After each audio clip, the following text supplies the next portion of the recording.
Hema committee റിപ്പോർട്ടിനെ കുറിച്ചുള്ള ചർച്ചകളും വിവാദങ്ങളും കൊഴുക്കുമ്പോൾ കനമുള്ള ആസനം താങ്ങുക എന്നത് എക്കാലവും സിനിമാ രംഗത്തെ പ്രമാണമാണ് എന്നും ഇപ്പോൾ നടക്കുന്നത് വെറും നിഴൽ യുദ്ധമാണെന്നുമാണ് പ്രമുഖ മാധ്യമപ്രവർത്തകനും ഇടത് സൈദ്ധാന്തികനുമായ ജി ശക്തിധരൻ അഭിപ്രായപ്പെടുന്നത്. ഹേമ കമ്മിറ്റിയിലെ ഏതാനും അംഗങ്ങൾക്ക് മാത്രം വായിച്ച് ആസ്വദിക്കാനായിരുന്നോ പൊതുഖജനാവിൽ നിന്ന് കോടികൾ വാരിയെറിഞ്ഞത് എന്ന് അദ്ദേഹം ചോദിക്കുന്നു. ന്യായമായ ചോദ്യം. സിനിമാ രംഗത്തെ കാമ്പോ കഴമ്പോ ഉള്ള എത്ര പേർ ഈ ചർച്ചയിൽ രംഗത്ത് വരുന്നുണ്ട് എന്ന ശക്തിധരന്റെ ചോദ്യവും പ്രസക്തമാണ്. മലയാള സിനിമാ താരസംഘടനയായ അമ്മയുടെ ഭാരവാഹികൾ ഈ റിപ്പോർട്ട് സംബന്ധിച്ച് ഇതുവരെ അഭിപ്രായമൊന്നും പറഞ്ഞിട്ടില്ല. അവരാരും ചർച്ചകളിൽ പങ്കെടുക്കുന്നുമില്ല. എക്സിക്യൂട്ടീവ് യോഗം ചേർന്ന് നിലപാട് വ്യക്തമാക്കാമെന്നാണ് സംഘടനയുടെ വിശദീകരണം. എക്സിക്യൂട്ടീവ് യോഗത്തിന്റെ തീയതി ഇനിയും തീരുമാനിച്ചിട്ടുമില്ല.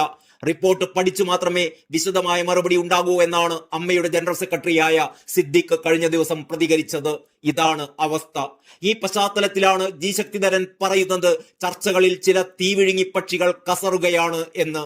മലയാള സിനിമയെ ശുദ്ധീകരിച്ച് വെടിപ്പാക്കി കളയാം എന്ന മിഥ്യാധാരണയിൽ ഒന്നുമല്ല ഇപ്പോൾ ഹേമ കമ്മിറ്റി റിപ്പോർട്ടിന്മേൽ മലയാള സിനിമാ ലോകം ചർച്ച നടത്തുന്നത്. ഈ ചർച്ചകളിൽ സിനിമാ ലോകത്തിന്റെ ചെറിയൊരു പരിച്ഛേദം പോലുമില്ല.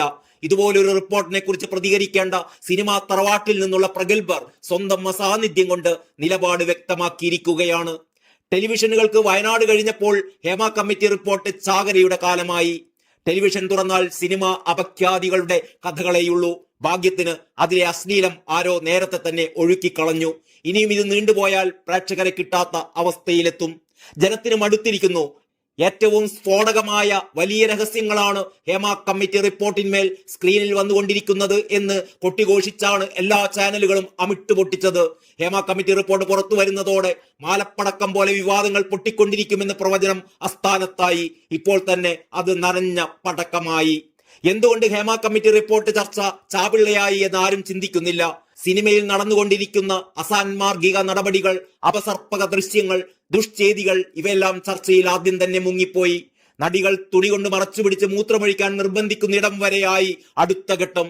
മുഖ്യമന്ത്രി 4 വർഷം ഈ റിപ്പോർട്ടിന്മേൽ അടയിരുന്നു കളഞ്ഞു എന്നതാണ് ഈ അബദ്ധ സഞ്ചാരത്തിൽ കണ്ടെത്തിയ മറ്റൊരു മഹാകുറ്റം. ഒന്ന് ചോദിച്ചോട്ടെ, ഈ റിപ്പോർട്ട് സർക്കാരിന് സമർപ്പിച്ചപ്പോൾ തന്നെ പുറത്തുവിട്ടിരുന്നുവെങ്കിൽ ഇതിൽ എന്ത് ഗുണപരമായ വ്യത്യാസമാണ് ഉണ്ടാകുമായിരുന്നത്? ഏതെങ്കിലും അസാൻമാർഗിക പ്രവൃത്തി തടയപ്പെടുമായിരുന്നോ? മാധ്യമങ്ങളാണല്ലോ അടയിരുന്നതിന്റെ പേരിൽ പുകിലുണർത്തുന്നത്. എന്ത് ആത്മാർത്ഥതയാണ് ഈ മാധ്യമ പ്രവർത്തകർക്കുള്ളത്? നടിമാർ മുറിത്തുണി നിവർത്തി നിന്ന് മൂത്രമൊഴിച്ചപ്പോഴും തീണ്ടാനിക്ക് ശുചിത്വത്തിന് വെള്ളം കിട്ടാതെ വലഞ്ഞപ്പോഴും അവരുടെ പ്രവൃത്തി മേഖലയിൽ ഈ കഥകൾ മാധ്യമങ്ങൾക്ക് വാർത്തകളാക്കിക്കൂടായിരുന്നോ? അതോ ഇതെല്ലാം കാണുമ്പോൾ അവരുടെ പേനയിൽ മഷി വറ്റിപ്പോയോ? അതോ കയ്യിലിരുന്ന ക്യാമറയെല്ലാം പൊട്ടയായിരുന്നോ? അവർ ഇതൊന്നും എന്തുകൊണ്ട് പുറത്തു കൊണ്ടുവന്നില്ല?